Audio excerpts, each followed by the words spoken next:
Vous êtes toujours sur Al24 News pour Hebdo Chauffe Algérien. On poursuit notre partie face à l'info. Badis Nissa, Mahdi a évoqué tout à l'heure la situation au Soudan. Un désastre humanitaire et un cataclysme sécuritaire dans la région du Sahel. Alors, tout à fait. D'ailleurs, c'est un cataclysme d'abord humanitaire, puisqu'on parle de plus de 12 millions effectivement de déplacés, de malnutrition, de pauvreté, de précarité, mais surtout aussi de génocide. Et comme quoi, qu'il y a toujours la main qui n'est pas loin de celle des Émirats arabes unis. Moi, j'aimerais juste peut-être souligner un phénomène, un concept notamment des Émirats, pour expliquer peut-être pourquoi cette mainmise et cette volonté à vouloir garder le contrôle sur certains pays, y compris pour le Soudan aujourd'hui, ce qu'on appelle le land grabbing. C'est le concept d'aller s'accaparer des terres ailleurs. Grignoter. C'est pas grignoter, c'est carrément s'accaparer. Oui. C'est vraiment de la spoliation de biens, de terres notamment. Et figurez-vous qu'au Soudan, c'est en 2022, ça a été porté jusqu'à 162 000 hectares de terres, notamment au Soudan. Mais pas que d'ailleurs. Aujourd'hui, vous avez plus de 1 million d'hectares appartenant aux Émirats en dehors du territoire émirati. Donc c'est pour dire qu'effectivement, c'est une colonisation, on parlait tout à l'heure de la colonisation, mais d'une autre ère, voilà, déguisée. Et pourquoi je parle de ça, effectivement, parce que c'est des intérêts économiques, parce que c'est 90% des denrées importées, notamment alimentaires importées aux Émirats arabes unis, proviennent justement de ces terres. Donc il est fondamental pour eux de garder leur pion, de garder leur échiquier politique dans ces pays-là respectifs et d'avoir ces terres à moindre coût, pour pas dire pour le dollar symbolique.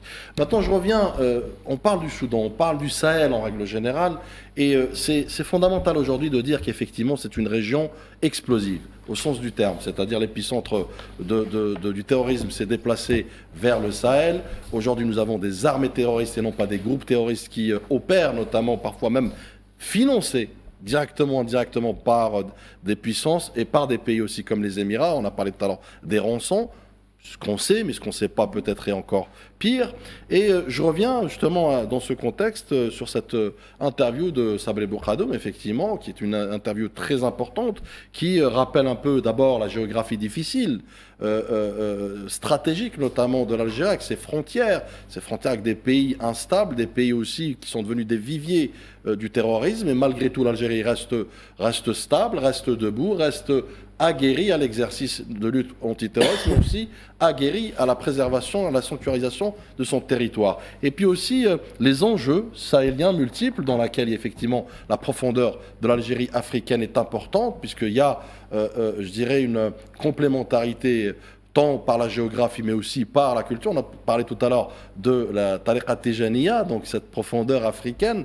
L'Algérie est intrinsèquement liée avec l'Afrique. Et puis aussi, il rappelle le partenariat stratégique et pragmatique avec notamment les États-Unis, un partenaire important. Je rappelle aussi que la diplomatie algérienne est une diplomatie équidistante, qui n'a de grief avec personne, mais par contre qui œuvre dans l'intérêt commun et qui œuvre aussi dans la stabilité et régionale et continentale, avec la stabilisation du Sahel, qui aujourd'hui est devenu, on va dire, l'épicentre, est devenu le focal point, on va dire, en matière de sécurité ou d'architecture sécuritaire planétaire et internationale, dans laquelle l'Algérie joue un rôle pivot. Sabri Boukhadoum qui insiste sur le fait qu'on ne peut pas aujourd'hui échapper et qu'on ne peut pas aujourd'hui ignorer ces turbulences qui sont donc autour de l'Algérie.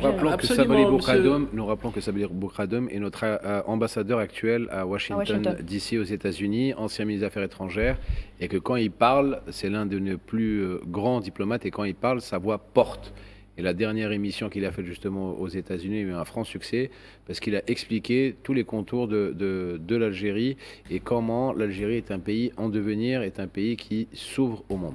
Voilà. Oui, absolument, M. Sabri Boukhadoum, dans cette émission avec le centre Stimson aux États-Unis, a rappelé, comme disait Mahdi, par rapport au contexte actuel au Sahel. Il se trouve, il a rappelé que par rapport à la géographie, l'Algérie c'est le plus grand pays africain et arabe actuellement. C'est un pays qui a plus de 7000 km de frontières avec des pays où la plupart sont dans une situation instable ou dans une situation de vulnérabilité ou de fragilité, comme le pays comme le Mali ou comme la Libye.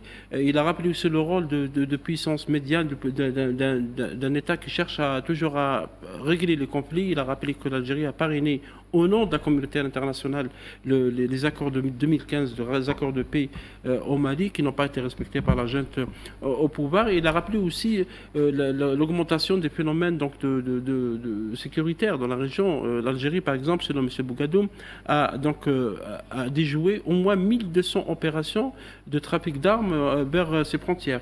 C'est des services de sécurité, donc on prend un travail énorme dans cette zone du Sud, en plus de l'augmentation du phénomène migratoire qui a augmenté de 35% selon lui, donc d'où la situation difficile dans cette zone sahélienne. Et l'autre point évoqué M. Bouradoum, c'est la présence de puissances étrangères. Il n'a pas cité ces puissances, mais il y a effectivement des puissances extra-africaines qui cherchent à entretenir la déstabilisation de la zone sahélienne.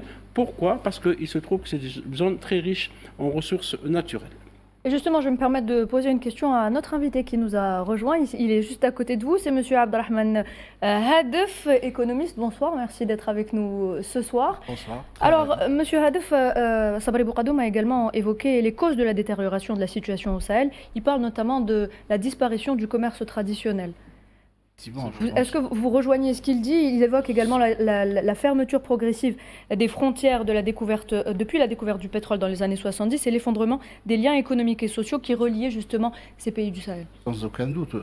Il faut savoir que ces régions-là vivent beaucoup sur le commerce et surtout le commerce de troc.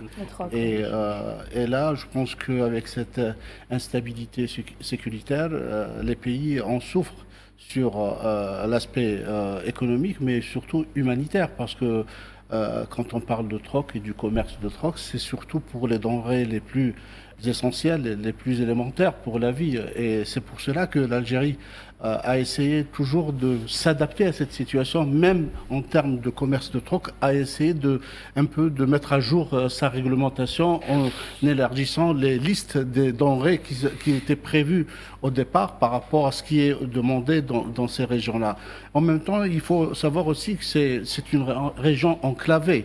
Oui. Sur le plan géographique, et ça c'est aussi ce qui est un peu aussi aggrave la situation de ces pays, et c'est pour ça aussi que l'Algérie aujourd'hui plaide sur la priorité du développement des infrastructures de base qui permettent à ces pays un peu une échappée vers le monde extérieur. Il y a aussi tout ce qui est développement et l'accès au développement. Aujourd'hui, je pense que ces pays-là sont reconnus par toutes les instances internationales comme les pays les plus pauvres du monde. Et ils ont un grand retard en termes de développement. Et aujourd'hui, il y a cette nécessité maintenant de changer, justement.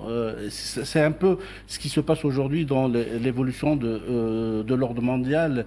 Il y a un tiraillement, il y a des évolutions, des shifts énormes entre les pays les plus développés qui souhaitent garder leur niveau de vie, leur prospérité et aller au-delà.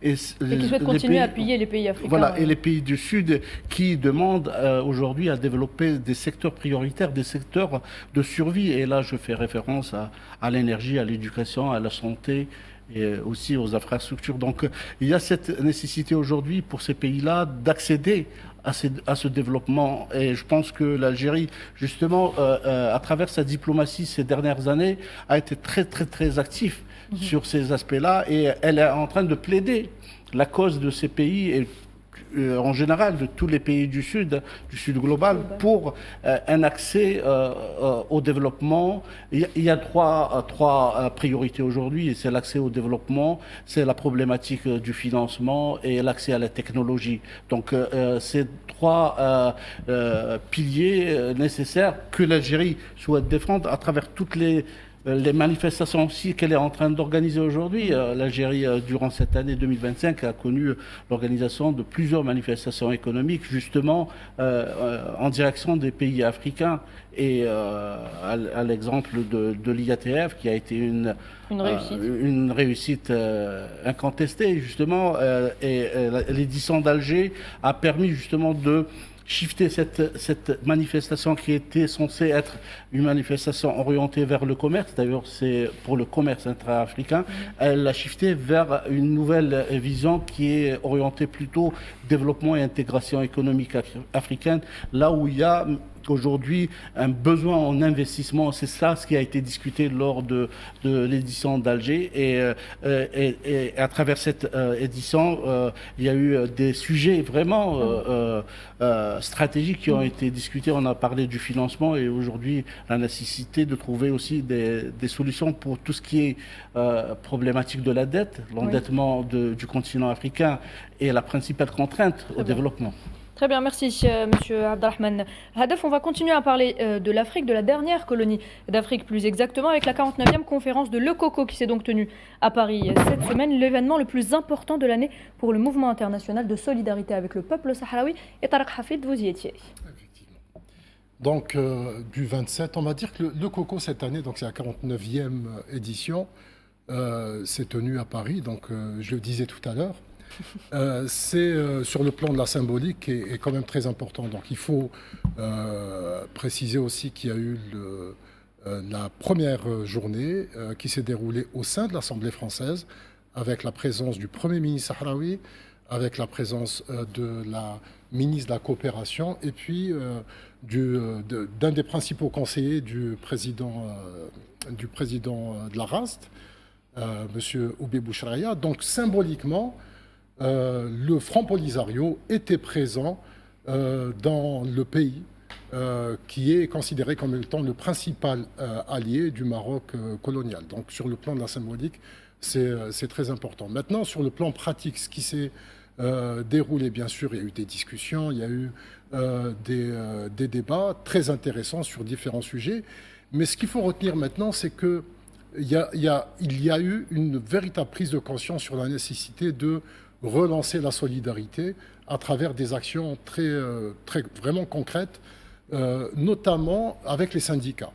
Il y a eu une intersyndicale, donc avec l'UGT Sario, c'est la centrale syndicale sahraoui, et de différents syndicats français, notamment la CGT, et puis la Confédération paysanne. Et maintenant, soyons concrets, c'est-à-dire que il y a des intérêts.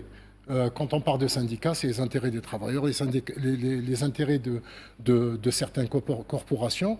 Et la colonisation du Sahara occidental porte préjudice à certaines corporations, notamment les agriculteurs. Il y a eu, bien sûr, un accord très contesté qui a été, on va dire, annulé par la Cour de justice de l'Union européenne il y a une année. Il y a eu maintenant un grand travail de lobbying des Marocains avec bien sûr des lobbyistes français et même on va dire sionistes qui sont très présents à Bruxelles pour relancer un nouvel accord. Sauf que cet accord, juste pour expliquer, touche principalement les produits agricoles. C'est-à-dire qu'il y a énormément de produits agricoles qui sont produits dans le territoire du Sahara occidental occupé, qui sont considérés comme étant des produits régionaux marocains avec un étiquetage marocain, mais qui en réalité ne le sont pas du tout. Et les prix de ces produits sont tellement bas qu'ils portent préjudice aux agriculteurs français, espagnols, en tout cas surtout ceux de l'Europe du Sud. Et l'accord qui est en train d'être négocié, et s'il rentre en application, va porter encore beaucoup plus préjudice, parce que la Commission européenne a décidé, en plus de reconnaître donc ces produits comme étant des produits marocains, de soutenir donc la recherche de l'eau, la production de l'eau donc pour le domaine agricole et de l'énergie. C'est-à-dire que les prix, c'est surtout le produit, c'est surtout touche à la tomate, notamment la tomate cerise. Et ça porte des préjudices énormes aux paysans européens. Et donc là, il y a, à travers la confédération, la confédération paysanne, premièrement, une reconnaissance politique du fait que ces produits viennent d'un territoire colonisé et avec des actions concrètes pour empêcher l'entrée de ces produits sur le territoire de l'Union européenne. Donc la première grande action s'est déroulée il y a quelques jours à Perpignan, avec l'empêchement d'entrée de plusieurs tonnes de tomates cerises sur le territoire français, qui a été organisé. Et voilà, c'est ce que l'on voit comme... à l'écran, voilà, donc Azura, qui est un opérateur marocain très présent en Europe et qui impose donc ces produits à coût vraiment très bas. Et donc, il y a maintenant un allié.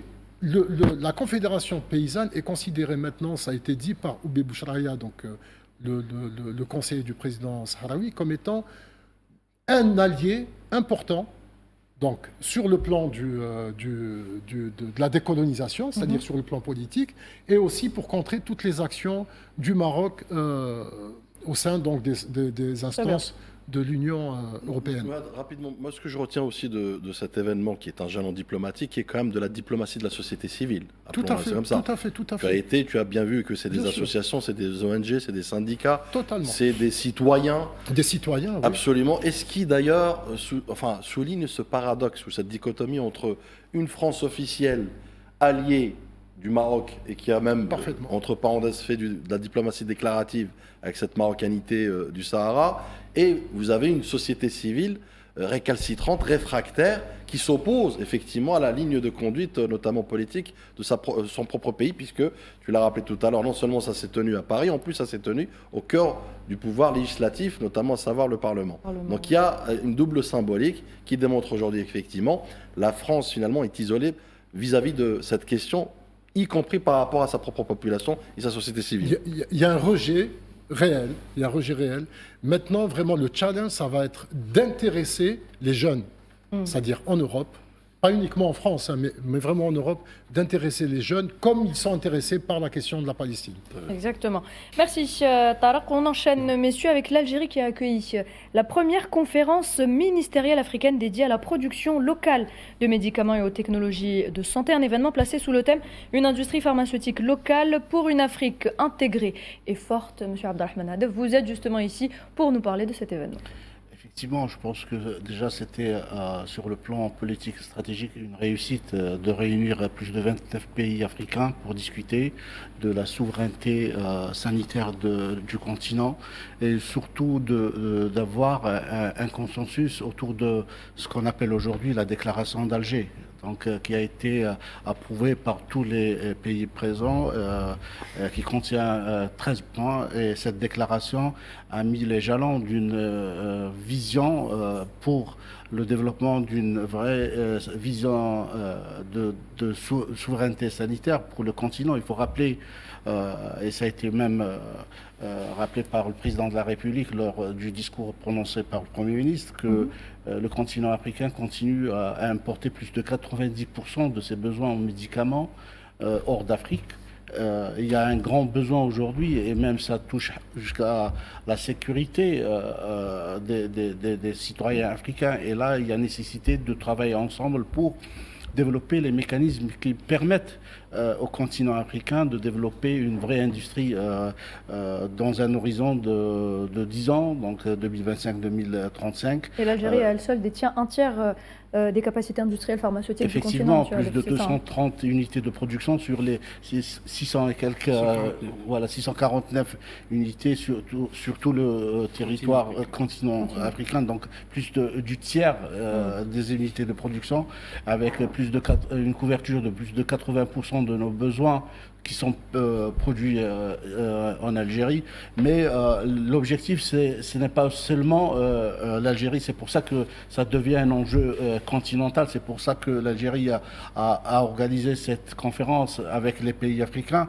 L'enjeu, c'est d'aller vers une souveraineté africaine en termes de besoins sanitaires. Et là, l'objectif, c'est d'atteindre les 55% à l'horizon 2035 en termes de production pharmaceutique et tout ce qui est technologie de la santé. Et je pense que dans cette cette conférence, il y a eu vraiment des débats, il y a eu des discussions sur des mécanismes opérationnels à travers l'activation de l'Agence africaine du médicament. Il y a aussi la nécessité de lever les barrières réglementaires qui un peu sont contraignants au développement d'une industrie pharmaceutique et surtout l'harmonisation. Et il y a surtout l'enjeu technologique. C'est pour ça que dans même les thématiques qui ont été traitées dans cette conférence, il y a cette nécessité de s'adapter à l'évolution technologique. Parce qu'aujourd'hui, quand on voit ce qui se passe dans l'industrie pharmaceutique, on est en train de passer d'un système basé sur le médicament vers un système basé sur la technologie de médecine. Il y a des médicaments qui vont disparaître dans les années à venir. On n'aura plus à produire des médicaments, mais surtout d'utiliser des technologies qui permettraient de soigner les personnes. Et ça a été vraiment débattu lors de cette... Monsieur Abdelrahman Adeb, j'ai une question à vous personnellement à vous poser. Avant 2019, comment était le marché du médicament en Algérie et quels étaient les principaux acteurs gagnants de ce marché de médicaments à des centaines de milliards de dollars par an? Et est-ce que ces sociétés qui se faisaient de l'argent sur nos malades ne sont plus ici déjà ou se sont retirés Moi je mets les pieds dans le plat. Hein. Ici les deux shows on est comme ça. On est en direct donc il n'y a pas de... Voilà. Et vu que vous êtes du domaine, c'est pour ça que je vous pose ces questions. Parce que moi je connais la réponse. Mais je voudrais que les téléspectatrices et les téléspectateurs comprennent que le président de la République, quand il a mis le pied dans la fourmilière du médicament en Algérie pour justement mettre le holà sur tout l'argent qui partait en surfacturation et avec différents systèmes par rapport au domaine du médicament et des grossistes des médicaments et la mafia du médicament qu'il y avait en Algérie et les pénuries qui étaient aussi programmées pour faire augmenter les prix des médicaments. Avant 2019, comment c'était? Faites-moi une analyse comment c'était avant 2019 et justement depuis 2019, enfin début 2020, fin 2019, début 2020, quelle est la nouvelle orientation pharmaceutique et quelle est la nouvelle orientation médicale de l'Algérie? Écoutez, je donne un parallèle. Aujourd'hui, c'est la même chose qu'on est en train de subir avec les big tech. C'est la même chose qui a été en 2019 avec les big pharma. Exactement. Et je vous assure que l'Algérie était vue comme un marché, ni plus ni moins. Pas plus, pas d'investissement. Pas d'investissement, aucune vision. Par contre, c'était de l'export. Après 5 années, j'ai eu l'occasion de visiter quelques opérateurs en Europe lors d'un projet justement que nous venons de terminer. Et là, la vision a complètement changé pour l'Algérie parce que déjà, il y a eu cette volonté politique déjà d'aller vers une souveraineté sanitaire et l'Algérie est un marché. C'est vrai, mais avec une nouvelle approche. C'est l'approche basée sur l'investissement.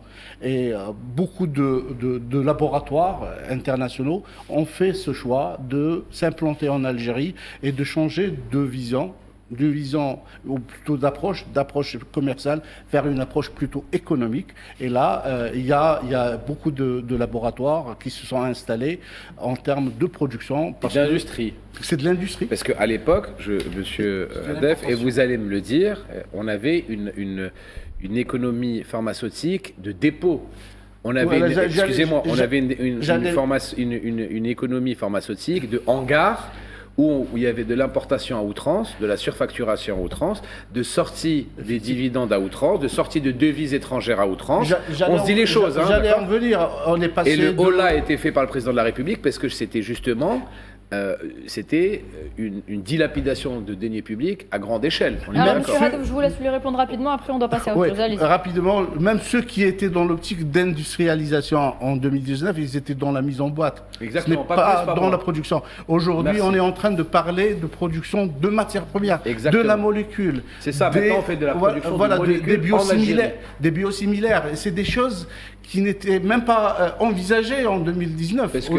Parce que l'argent était plus important de prendre dans la façon de l'importation pure que de la production pure. Mais aussi, si vous permettez, il y a aussi d'autres choses qu'on a mis sur la table aussi. Parce que dans l'industrie pharmaceutique, il y a et le financement, le besoin en financement, en investissement, mais surtout il y a le besoin en compétences. Et là, l'Algérie aussi a fait un grand effort en termes de formation. Avec les facultés de médecine, bravo, avec l'enseignement supérieur qui a été dédié à ça. Et encore une fois, l'Algérie, avec ses 250 000 étudiants qui sortent chaque année diplômés des universités algériennes. 35% sont dans des filières technologiques. Merci, monsieur. C'est bon, on va passer. Voilà, c'était ce que Mahdi voulait entendre. Du coup, on passe à la dernière information, si vous le voulez bien, messieurs. On est pris par le temps. C'est cette 9e session de la grande commission mixte algéro-égyptienne avec 18 accords qui ont été signés, monsieur Hadef. C'est pas rien, 18 accords. Je pense que là, même cette grande commission mixte est vraiment est intervenue dans un contexte assez particulier pour le continent africain. Et je pense qu'à travers cette grande commission mixte, il y a eu formation d'un tandem de 2 grands pays sur le continent. C'est la 2e et la 3e économie du continent. C'est plus de 600 milliards de dollars de PIB. C'est un peu plus du 5e du PIB continental. C'est pour dire que c'est pas rien. De pays qui ont aussi l'ambition d'aller vraiment dans la profondeur africaine pour une vraie intégration économique. Et c'est ça le but aujourd'hui au niveau du continent africain. Ils sont vraiment engagés, les 2 pays engagés. Et là aussi, si on fait un peu une analyse sur l'aspect bilatéral, les 2 pays sont complémentaires aussi sur les aspects économiques. Si on voit l'Égypte, elle est un peu développée sur tout ce qui est industrie. Et c'est un des chantiers aujourd'hui en Algérie, c'est d'élever le niveau de participation et contribution de l'industrie d'un taux de 5% à plus de 15% à l'horizon 2035. Et là, l'Algérie aussi a des atouts à faire valoir. En 10 ans. Oui. Il y a beaucoup d'atouts aujourd'hui en Algérie. Il y a tout ce qui est matières premières, surtout l'énergie, parce que le rapport énergie-économie, c'est plutôt énergie-industrie, c'est un rapport 1 à 1. Si vous mettez 1, vous aurez 1 en industrie. Et là, l'Algérie, elle a cette capacité en termes d'énergie. Dernièrement, on a fait une étude qui a donné, par une étude comparative, avec les 4 meilleures économies européennes. L'Algérie, elle est 9 fois compétitif en termes d'électricité, 27 fois compétitif en termes de gaz. Pour dire que c'est pas quelque chose de... Parce qu'on a tendance à dire qu'on est compétitif sur l'énergie, mais il n'y a aucun indicateur qui le donne. Et là, c'est un indicateur qui est révélateur. Même aujourd'hui, il y a des changements d'approche avec d'autres acteurs. Il y a aussi, on vient d'évoquer l'aspect compétences. 250 000 étudiants, sans parler des centres de formation, avec 35% de cette population dans les domaines technologiques, ce n'est pas rien. Et il y a aussi l'atout de la position géographique. Donc, cette grande commission mixte, je pense qu'elle a ouvert